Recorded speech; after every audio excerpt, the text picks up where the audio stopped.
안녕하세요. 그리스도인이여 십자가를 지켜라의 권중근입니다. 평안하십니까? 늦은 밤이 되었습니다.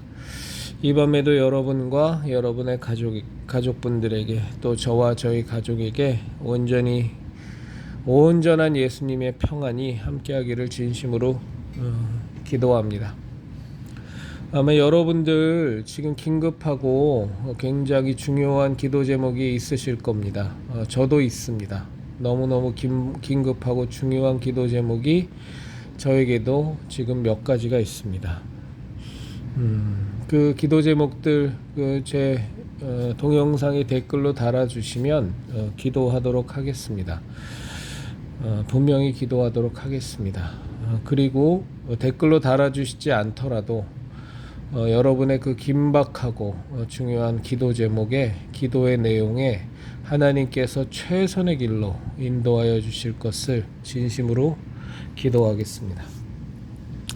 이 시간에는 그 정리된 내용의 제 신앙적 생각을 좀 나누고요. 그리고 자유스럽게 한두 가지 주제에 대해서 나눠보도록 하겠습니다. 정리된 내용의 제목은 예수님이 없다면입니다.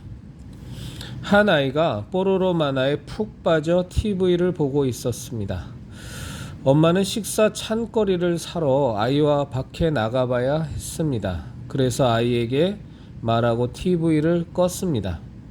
아이는 세상이 다 무너져 버렸습니다. 이 재미있는 뽀로로 만화를 더는 보지 못하게 된 상황보다 아이에게 더 끔찍한 일은 없었습니다. 나오는 것은 눈물이고 마음은 엄마에 대한 원망으로 가득 찼습니다. 지금 엄마와 함께 밖에 나가는 것은 아이에게 중요한 것이 아니었습니다. 오직 아이에게 중요한 것은 뽀로로 만화를 더 보는 것만이었습니다. 아이는 뒹굴며 생떼를 썼습니다. 가지 않겠다고. 엄마는 아이가 그렇게까지 버티니 혼자 다녀올 수밖에 없었습니다. 다시 TV를 틀어서 뽀로로 만화를 틀어놓았습니다. 아이는 얼마의 시간이 흘렀을까? 아이는 갑자기 엄마가 없다는 것을 느꼈습니다. 그 순간 불안감, 무서움, 공포가 몰려오기 시작했고 이내 아이를 덮어버렸습니다. 엄마가 없는 이 상황에서 뽀로로 만화는 아이에게 더 이상 아무런 재미도 없었고 지금의 무서움에서 벗어나는 데에 어떤 도움도 될 수 없었습니다. 아이는 이제 알았습니다. 뽀로로 만화는 엄마가 있는 때에야 재미가 있다는 것을 말입니다. 한참을 울고 있는데 엄마가 왔습니다. 순식간에 모든 공포 상황은 사라져 버렸습니다. 아이는 속으로 마음을 먹었습니다. 앞으로는 무슨 일이 있어도 엄마가 나가자고 할 때는 무조건 쫓아가리라 말이죠. 우리에게 있어서 아이의 뽀로로 만화 같은 것은 무엇일까요? 혹시 그것 때문에 예수님이 나를 따르라 하실 때 귓등으로 흘려버리는 일을 우리는 반복하고 있지는 않습니까? 더 나아가 우리는 예수님을 따르지 않고 살아가고 있으면서도 마땅히 가져야 할 두려움마저 느끼지 못하는 상태는 아니신지요? 혹시 예수님 없이도 우리는 그냥저냥 살만 하지는 않은지 모르겠습니다. 그리고 예수님을 만나게 되었을 때 우리는 정말로 그토록 기쁘신지요? 그리고 우리의 마음속으로 절대로 다시는 예수님을 놓지 않겠다는 그런 다짐을 하게 되시는지요?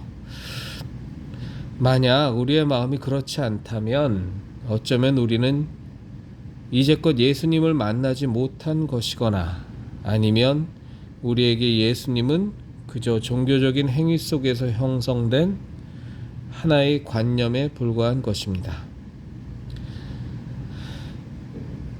어린아이들이 내게로 오는 것을 용납하고 금하지 말라. 천국이 이런 자의 것이니라. 그리스도인 형제자매 여러분, 정말로 우리가 예수님을 믿고 따르는데 어린아이의 신앙,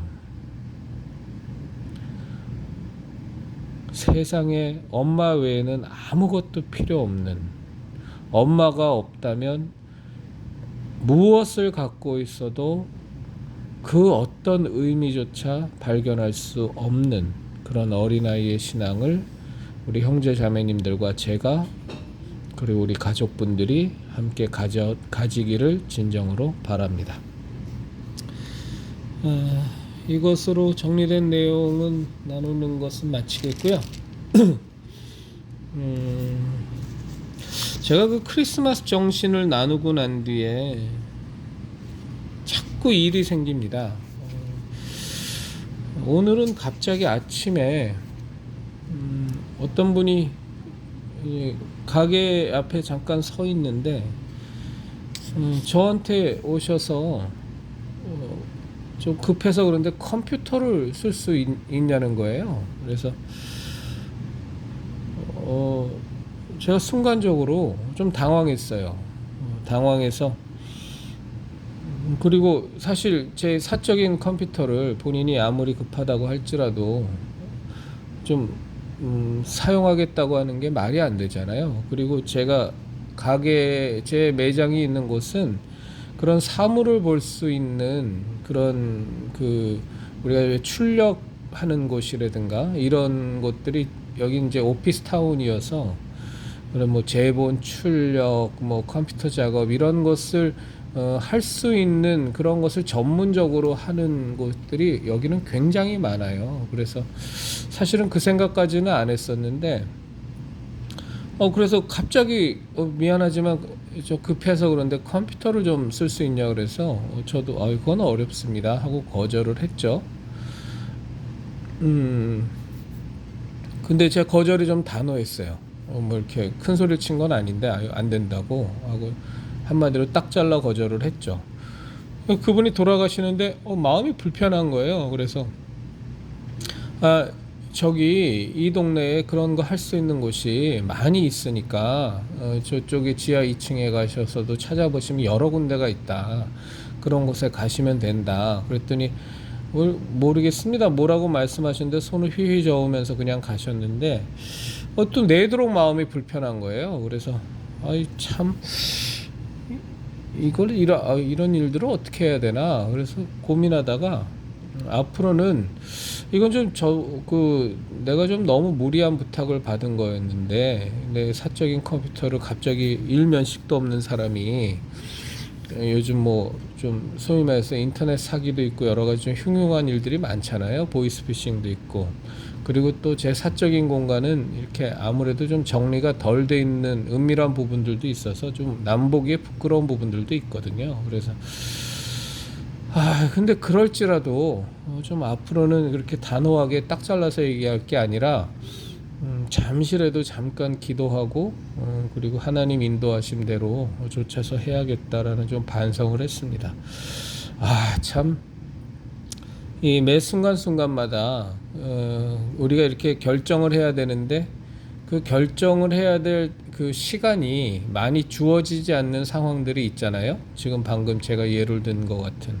근데 그런 때에서조차도 즉각적으로 하나님의 뜻대로 우리가 행동하려면 이게 맞는 표현인지 모르겠습니다만 영적인 좀 순발력이 있어야 될 것 같습니다. 영적인 순발력은 저는 뭐 바로바로 생겨난다고 보진 않습니다. 우리가 기도하고 항상 이 영적인 순발력, 하나님의 뜻대로 즉각적으로 우리가 어떤 결정을 내릴 수 있는 그런 것들을 잘 할 수 있도록 기도하고 또 항상 말씀 가운데 살고 그리고 실수하지 않도록 항상 하나님의 은혜와 도우심을 간구하고 이런 작업들이 반드시 수반되어야 될 것 같습니다. 그래서 좀 여러 가지를 생각하게 또 되는 이 크리스마스 정신 얘기하고 나서 어느 해보다도 올해는 많은 일들이 생기는 것 같습니다.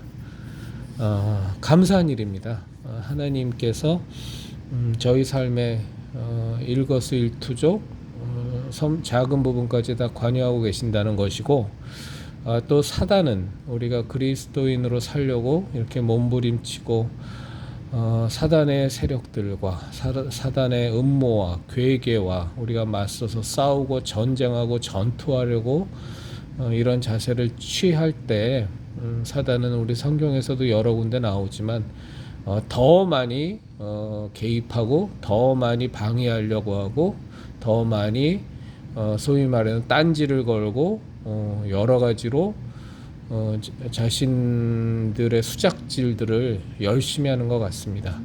우리 그리스도인 형제자매님들도 우리가 예수님 뜻대로, 예수님의 은혜대로, 하나님의 사랑을 좇아서 하나님 뜻대로 이렇게 막 나아가려고 할 때 반드시 오는 이 사단의 공격, 쫄지 마시고 오히려 그것에 대해서 내가 지금 제대로 살고 있구나, 내가 그리스도의 군사로 전쟁을 치르고 있구나 하는 마음 가지시고 이렇게 담대하게 하나님의 사랑과 예수 그리스도의 십자가 은혜를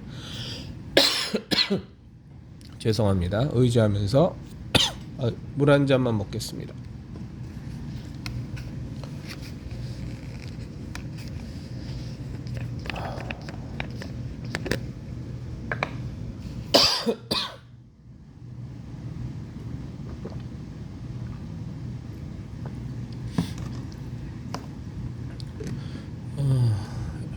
이렇게 싸워서 싸움 가운데에서 우리에게 힘 주시는 하나님으로 말미암아 넉넉히 이기는 그런 간증이 매일매일 매 순간순간 나왔으면 좋겠습니다. 오늘 좀 나누고 싶은 얘기는, 이게 길게 나누자 그러면 한도 끝도 없이 긴 건데 근데 최대한 줄여서 말씀 좀 나누도록 하겠습니다. 여러분, 그리스도인의 드러나는 가장 그 삶에서의 모습에 있어서의 특징은 무엇일까요? 제가 이전에 정직함, 진실함이라고 말씀을 드렸는데 전 분명히 그렇다고 봅니다. 그리스도인은 정직해야죠. 항상 하나님께서 우리를 보고 계신데 우리가 거짓을 말하고 위선을 하는 것처럼 어리석은 일은 없다고 봅니다. 정직해야죠. 그런데 이제 그에 못지않게 그 정직함이 우리 어떤 인격적인 특징이라고 본다면 우리가 타인에 대해서 취하는 행동 가운데 저는 가장 커다란 특징은 하나 있다고 봅니다. 그것이 바로 용서입니다. 이게 율법적인 용서를 말씀드리는 것이 결코 아닙니다. 예수 그리스도의 십자가 대속의 은혜를 받은 자이기 때문에 용서할 수 있는 그 용서를 말하는 겁니다. 진정으로 예수 그리스도의 그 십자가 대속이라는, 우리를 죄에서 구원하시고 우리의 모든 죄를 회개할 때 다 용서하시고 깨끗이 눈과 같이 양털같이 희게 만드시고 다 우리의 용서와 죄의 회개를 100% 그대로 받아들여 주셔서 하나님 앞에 담대하게 나아갈 수 있도록 하시는 예수 그리스도의 십자가 대속의 은혜가 우리 안에 진정으로 있기 때문에 하는 용서를 말하는 겁니다. 예수님 믿는 사람은 용서해야만 해 하는 이런 율법적이고 강압적인 용서를 얘기하는 것이 아닙니다. 다시 한번 말씀드리지만 우리가 받은 은혜와 사랑이 너무 커서 타인이 나한테 저지른 죄악이 너무 별것이 아닌 것으로 여겨질 수밖에 없는 그런 사랑과 은혜 속에 푹 잠겨 사는 사람의 용서를 말하는 겁니다. 저는 이 용서의 폭과 용서의 깊이가 크면 클수록, 그 이유는 아까 말씀드린 오직 그 이유 하나입니다. 내가 받은 그리스도의 은혜와 내가 받은 하나님의 사랑이 너무 커서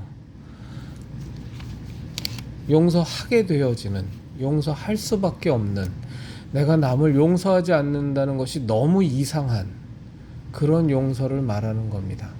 저는 그리스도인이라고 말을 하면서 타인에 대한 용서가 없다면 저는 그거는 굉장히 이상한 일이라고 생각합니다. 그럴 수 없다고 저는 생각합니다. 그런데 이제 하나 주의할 건 있습니다. 뭐냐면 우리가 형제 자매님들과 함께 교제할 때 그런 용서를 베풀지 않는 사람에 대해서 우리가 지적질을 하고 욕을 할 권리는 없습니다. 그저 내가 정말로 하나님의 사랑과 예수 그리스도의 그 십자가 은혜에 푹 잠겨서 압도되어서 살아가는 사람이라면 내가 그렇게 살면 됩니다. 남한테 용서해야지 뭐 하면서 훈수 두고 잔소리하고 잘난 척할 이유가 없습니다. 우리가 내 스스로가 그렇게 살면 됩니다. 우리 그리스도인들이 너무나 잘 아는 성경의 비유 가운데 1만 달란트 탕감받은 1만 달란트 빚을 탕감받은 자의 비유가 있어요. 그것에 대해서 이런저런 설교 말씀도 참 많이들 들어보셨을 거예요. 한 사람이 왕에게 어마어마한 빚을 집니다. 자그마치 1만 달란트의 빚을 집니다. 현재 시세로 한 사람이 조 단위가 넘는 돈이라고 합니다. 왜 이렇게 말도 안 되는 금액을 책정했을까요? 그게 바로 우리가 예수 그리스도의 그 십자가 대속의 은혜로 탕감받은 우리 죄의 무게, 죄의 심각함, 그 은혜의 크기를 성경은 말씀하고 계시는 겁니다. 그런데 그 1만 달란트를 도저히 갚을 수 없어서 애초에는 원래 자기의 자녀도 자기의 부인도 모든 가산도 다 팔아서 되는 대로 모든 것을 다 처분해서 왕에게 갚을 것을 갚고 옥에 가야 되는 신세였지만, 그리고 그렇게 왕은 원래는 그것이 원칙이라 왕은 그렇게 명령했었지만 이 1만 달란트 빚진 자가 왕에게 간청합니다. 왕이시여 제게 긍휼을 베푸소서 제가 어찌하든지 갚겠습니다. 왕은 그 1만 달란트 빚진 자를 불쌍히 여겨서 그의 모든 빚을 탕감해 줍니다. 그런데 사건 사고는 거기서 벌어집니다. 이 사람은 자기가 1만 달란트 빚을 왕에게 탕감받았다는 그 사실을 믿지 않았던 것 같아요. 정말 가슴속 깊이 받아들이지 않았던 것 같습니다. 그 증거가 뭐냐 하면 그 사람이 돌아가는 길에 자기에게 100데나리온 빚진 동관 하나를 만나니까 멱살을 잡고 돈을 갚으라고 채근해댑니다. 지금 갚겠다고 얘기하지만 지금 당장은 돈이 없다고 하니까 100데나리온이면 아시죠? 한 데나리온이 일꾼의 하루 품삯이니까 돈 1,000만 원 되는 겁니다. 10만 원씩 잡으면. 갚겠다 그러는데 지금 당장은 갚을 돈이 없지만 꼭 갚겠다 그러는데 이 사람은 그 100데나리온 빚진 자를 옥에다 가둬버립니다. 자, 우리가 생각을 해보시면 1만 달란트 수조 원의 빚을 탕감을 받았다는 그 놀랍고 기쁜 소식을 내 평생을 짓누르던 나의 모든 것을 옥죄고 억압하던 그 어마어마한 도무지 갚을 수 없는 도무지 목숨을 12번을 죽었다 깨어나도 갚을 수 없는 그 돈을 우리가 탕감받은 그 날인데 그 돌아오는 길에 나에게 3,000만 원 빚진 사람을 우리가 만난다고 할 때 그 사람이 당장 갚지 못한다고 해서 옥에다가 가둘 사람은 없습니다. 우리가 너무나도 기쁜 일을 당했는데 사소한 불쾌한 일을 당했다 그래서 그 너무 큰 기쁜 일은 다 제껴두고 사소한 불쾌한 일 때문에 모든 것을 다 엉망으로 만들어버리는 그런 사람은 있다면 정말로 어리석은 사람이고 이해가 안 되는 사람이죠.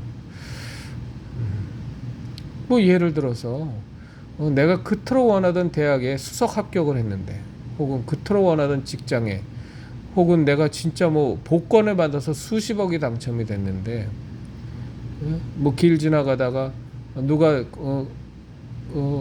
와갖고 나한테 돈 1,000원만 동량해 달라 그러면, 근데 그 동량하는 태도가 뭐 이렇게 불손했다고 하더라도 막 화가 머리끝까지 나겠습니까? 그런 일은 있을 수가 없습니다. 그래서 이 사람은 자기가 1만 달란트 탕감받았다는 사실을 감사하고 고마운 얘기지만 정말 가슴 깊이 받아들이지 않고 믿지 않았던 것 같아요. 그래서 100데나리온 빚진 동관을 옥에다 가둬버리는 겁니다. 1만 달란트 빚을 탕감받은 그것이 자기에게 은혜로 오지 않아서 그렇습니다. 그리스도인 형제자매 여러분, 저희는 정말로 예수 그리스도의 십자가 대속의 은혜에 완전히 압도돼서 살았으면 좋겠어요. 정말로 하나님의 그 독생자 예수 그리스도를 죽이시면서까지 우리를 구원코자 하시고 창조하셨던 원래의 관계로 회복하고자 하시는 그 하나님의 너무나도 큰 열심과 그 사랑에 우리는 완전히 매어 살았으면 좋겠어요. 그렇다면 우리의 살아가는 삶의 모습에서 타인에 대한 모습은 용서로 나올 겁니다. 용서해야만 해서 하는 것이 아니라 용서를 안 하는 것이 이상한, 당연히 용서해야 되는 그런 그리스도인으로 우리는 변할 수 있을 겁니다. 그리스도인 형제자매 여러분, 우리 예수님의 십자가의 은혜, 생명의 십자가, 진리의 십자가, 구원의 십자가, 우리의 모든 죄를, 무엇으로도 씻을 수 없는 모든 죄를 온전히 그분이 다 안고서 물과 피를 다 쏟으시고 온갖 수치를 당하시고 십자가에 매어서 죽임을 당하시면서 우리를 씻어주신, 그리고 구원해주신 그 십자가 대속의 은혜, 그 십자가 신앙을 우리 지키십시다.